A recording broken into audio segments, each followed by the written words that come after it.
Les remèdes naturels qu'ils ne veulent pas que vous connaissiez. Par Kevin Trudeau. Introduction. Un système en crise. Imaginez un monde où la santé n'est plus une bataille quotidienne. Un monde où les rhumes, les douleurs chroniques, le diabète ou même le cancer ne sont plus des condamnations, mais des défis que votre corps peut surmonter naturellement. Ce monde existe, mais il vous est caché. Pourquoi?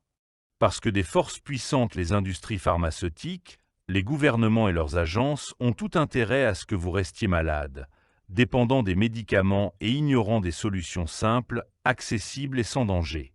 Kevin Trudeau. Ce livre est né de ma propre expérience. À 21 ans, on m'a diagnostiqué un prolapsus de la valve mitrale, une malformation cardiaque jugée incurable par la médecine traditionnelle. Mais en explorant des alternatives naturelles, interdites aux États-Unis, j'ai guéri. Mon cœur, aujourd'hui, fonctionne parfaitement. Cette révélation a changé ma vie et m'a poussé à enquêter sur les raisons pour lesquelles ces remèdes sont étouffés. La maladie, un business lucratif. Savez-vous que les États-Unis dépensent plus de 1000 milliards de dollars par an en soins de santé, pourtant les taux de maladies chroniques ne cessent d'augmenter?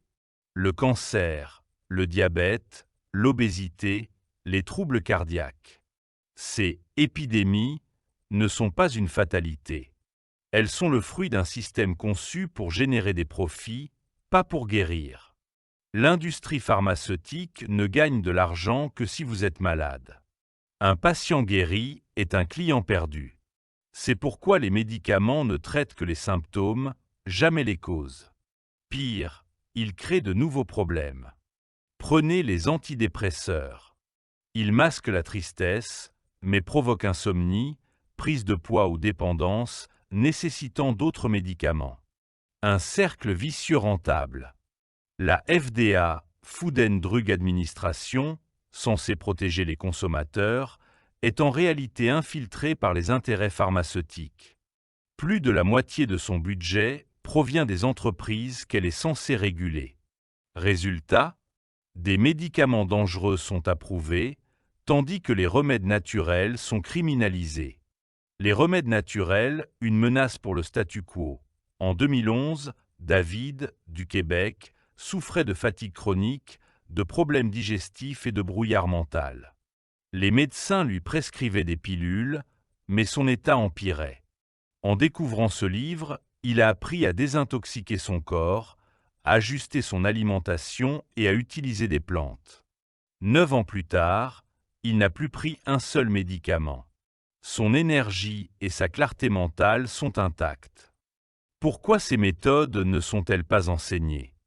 Parce qu'elles ne rapportent rien. Un remède naturel ne peut pas être breveté. Imaginez une plante amazonienne guérissant le cancer en une semaine. Si elle était reconnue, les chimiothérapies, radiothérapies et autres traitements coûteux disparaîtraient. Des milliards de dollars s'évaporeraient. C'est pour cela que ces découvertes sont achetées, enterrées ou discréditées. L'exemple du diabète est frappant. Des chercheurs ont découvert une combinaison de plantes régulant la glycémie naturellement. Une multinationale pharmaceutique leur a offert 30 millions de dollars pour étouffer l'étude.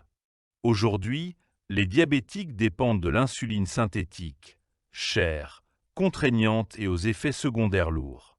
La corruption institutionnalisée en 1992, la FDA a adopté une loi stipulant que seul un médicament peut guérir, prévenir ou traiter une maladie. Cette phrase, en apparence anodine, est une arme. Elle permet de classer tout remède naturel en médicament non approuvé, donc illégal. L'histoire du pain riche en fibres est emblématique. Dans les années 70, un boulanger a affirmé que son pain réduisait les risques de cancer colorectal. La FDA a fait une descente, saisit ses stocks et détruit des tonnes de pain, assez pour nourrir des milliers de sans-abri. Motif? Il vendait un médicament sans autorisation. Pourtant, des études confirment aujourd'hui le rôle des fibres dans la prévention du cancer. Les lobbies pharmaceutiques contrôlent aussi les médias. Les publicités pour les médicaments inondent les écrans, tandis que les reportages sur les alternatives naturelles sont rares. Quand l'éphédra, une plante aidant à perdre du poids, a été accusé d'avoir causé 153 décès, les médias ont occulté un détail. Ces décès n'étaient pas liés à la plante, mais à des surdoses volontaires ou des mélanges dangereux. Comparez cela aux 2000 morts annuelles causées par l'aspirine, pourtant en vente libre. Reprendre le contrôle de sa santé, la bonne nouvelle? Vous n'avez pas besoin d'attendre que le système change. Votre corps est conçu pour s'auto-guérir. Voici les piliers d'une santé naturelle. 1. Désintoxication. Les produits chimiques, pesticides, additifs alimentaires, médicaments encrassent votre corps. Des cures détox simples, jeûnes intermittents, jus de légumes, charbon activé, éliminent ces poisons. 2. Alimentation vivante. Privilégiez les aliments non transformés, riches en enzymes, fruits, légumes crus, graines germées. Évitez le sucre raffiné, les OGM et les huiles hydrogénées. 3. Gestion du stress. Le stress acidifie le corps, terrain fertile pour les maladies. La méditation, le yoga ou les exercices de respiration restaurent l'équilibre. 4. Suppléments naturels. La vitamine C renforce l'immunité, le magnésium calme les nerfs, l'huile de coco combat les infections. Ces remèdes, utilisés depuis des millénaires, n'ont pas d'effets secondaires. Des solutions pour 50 maladies. Le livre détaille des protocoles naturels pour des affections spécifiques. En voici quelques-unes. Cancer. Le jeûne thérapeutique prive les cellules cancéreuses de glucose, leur carburant.